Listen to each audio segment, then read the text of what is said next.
بسم اللہ الرحمن الرحیم۔ السلام علیکم ورحمۃ اللہ وبرکاتہ۔ تمام دوستوں کو ہمارے چینل قاری عامر قادری میں خوش آمدید۔ جس طرح ہم نے وعدہ کیا تھا کہ معراج کا پورا واقعہ ایک ساتھ کے اندر مختلف پارٹ کے اندر آپ کے ساتھ شیئر کریں گے، تو کل ہم نے جو ہے وہ قرآن پاک کی جو آیت ہے سبحان الذی اسریٰ بعبدہ، اس کی روشنی میں اس کی تفسیر بیان کی تھی، اور آج ہم معراج کی تاریخ اور اس کے کچھ بنیادی واقعات کا جو ہے ذکر کرتے ہیں۔ سب سے پہلے ہم دوستوں کو بتاتے ہیں کہ معراج جب سرکار مدینہ صلی اللہ علیہ وسلم کو اللہ تبارک و تعالی جل شانہ نے نبوت عطا فرمائی، تو نبوت کے 11ویں سال یہ واقعہ پیش آیا، اور رجب کا مہینہ اور 27 تاریخ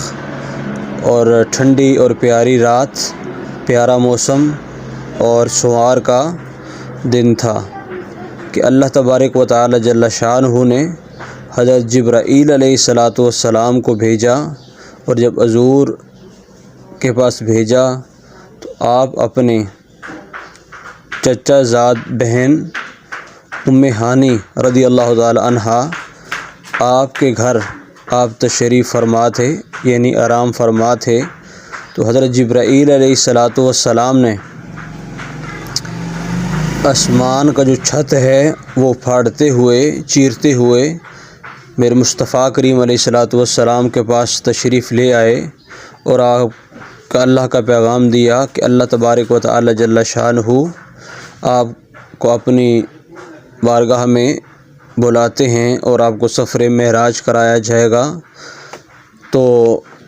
یہ جو سفر ہے، جیسے قرآن میں ہے کہ سبحان الذی اسریٰ بعبدہ لیلا من المسجد الحرام، تو پھر مسجد حرام کے قریب حتیم کعبہ کے اندر میرے مصطفیٰ کریم علیہ السلام کو لے جایا گیا، اور وہاں پر میرے آقا صلی اللہ علیہ وسلم کا وہ جو مشہور واقعہ ہے شق صدر والا، یعنی سینہ چیرنے والا، وہ واقعہ میرے مصطفیٰ کریم علیہ السلام کے ساتھ پیش آیا کہ آپ کا جو سینہ مبارک ہے شق کیا گیا،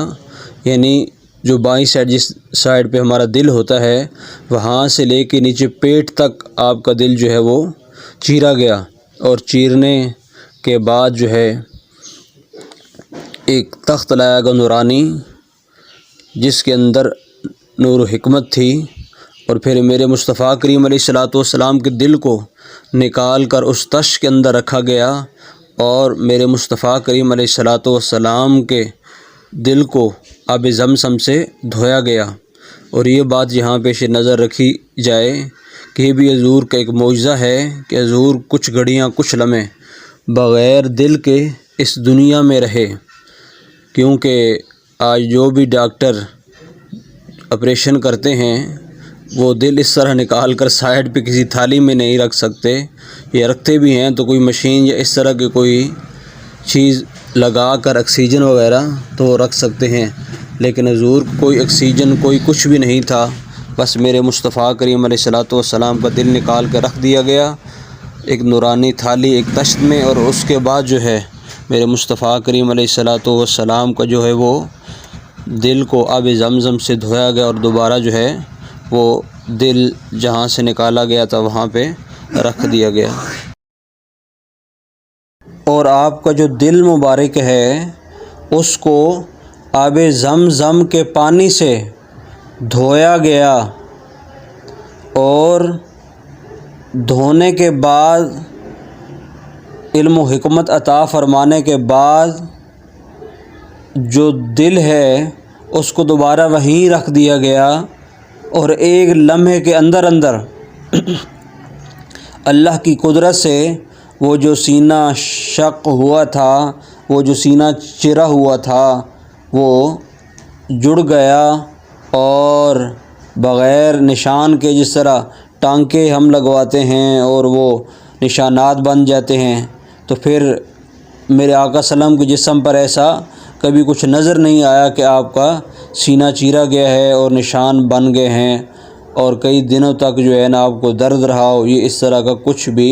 نہیں ہوں، اللہ کی قدرت سے بالکل جیسے آپ کا جسم پہلے سلامت تھا ویسے ہی سلامت ہو گیا۔ اور یہ بھی ایک بہت بڑا معجزہ ہے حضور کا کہ حضور علیہ الصلوۃ والسلام بغیر دل کے کچھ لمحے کے لیے زندہ رہے۔ اور پھر میرے مصطفیٰ کریم علیہ الصلوۃ والسلام جو ہے آپ کے لیے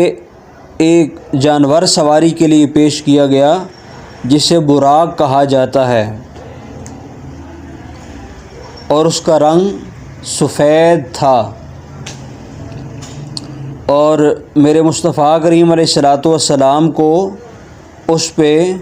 جب سوار کرنے کے لیے کہا گیا، یعنی سوار ہونے کے لیے جبرائیل علیہ الصلوۃ والسلام نے عرض کیا کہ یا رسول اللہ یہ آپ کی سواری ہے، اور براق جو ہے وہ گدھے سے بڑا اور خچر سے تھوڑا چھوٹا ہوتا ہے، اور اس کا رنگ جو ہے وہ سفید ہوتا ہے۔ تو جب اس براق کو پتہ چلا کہ آخری نبی الزمان صلی اللہ علیہ وسلم مجھ پر سوار ہونے لگے ہیں اور مجھے یہ شرف ملنے لگا ہے، تو اس نے یعنی جس طرح کہتے ہیں کہ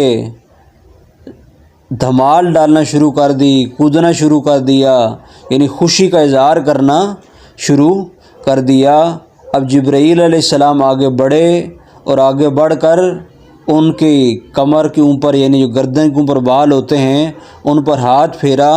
اور کہا اے براق تو یہ جو حرکت کر رہا ہے یہ حرکت کرنا چھوڑ دے، کیونکہ اب تمہارے اوپر آخری نبی الزمان صلی اللہ علیہ وسلم سوار ہونے لگے ہیں۔ تو جب جبرائیل نے اس طرح آپ کے اوپر ہاتھ پھیرا تو وہ جو براق تھا پسینے سے شرابور ہو گیا اور ایک جگہ کھڑا ہو گیا۔ اور براق کے بارے میں یہ کہا جاتا ہے، روایات میں ملتا ہے کہ جو براق تھا وہ جہاں تک انسان کی نظر جاتی ہے تا حد نگاہ وہ اتنا تیز تھا کہ جہاں انسان کی نظر پڑتی ہے وہاں اس کا ایک قدم پڑتا تھا، یعنی اتنی سپیڈ میں جیسے انسان دیکھ سکتا ہے۔ براق کا معنی ویسے بھی بجلی برق سے بنا ہے، تو بجلی کی طرح تیز تھا۔ اب آپ اندازہ لگا سکتے ہیں کہ بجلی کتنی تیز ہوتی ہے، کتنی تیزی سے آتی ہے اور کتنی جاتی ہے۔ تو اسی طرح وہ براق بھی تیز تھا۔ اور پھر قدرتی طور پہ جب کوئی چڑھائی آ جاتی تو اس کی جو پیچھے ٹانگیں ہوتی تھی وہ چھوٹی اور آگے سے لمبی، اور اسی طرح اترائی آ جاتی تو آگے سے لمبی پیچھے سے چھوٹی، یعنی جو سوار ہے اس کو کسی قسم کی کوئی تکلیف نہ ہو۔ یہ اس براق کے اندر خوبیاں تھیں، اور اس براق پہ بیٹھ کر میرے مصطفیٰ کریم علیہ الصلوۃ والسلام سفر کر رہے ہیں اور جا رہے ہیں مسجد اقصیٰ کی طرف۔ اور وہاں جاتے ہوئے جبرائیل علیہ الصلوۃ والسلام نے آپ علیہ الصلوۃ والسلام کو 3 جگہ روکا اور کہا یا رسول اللہ صلی اللہ علیہ وآلہ وسلم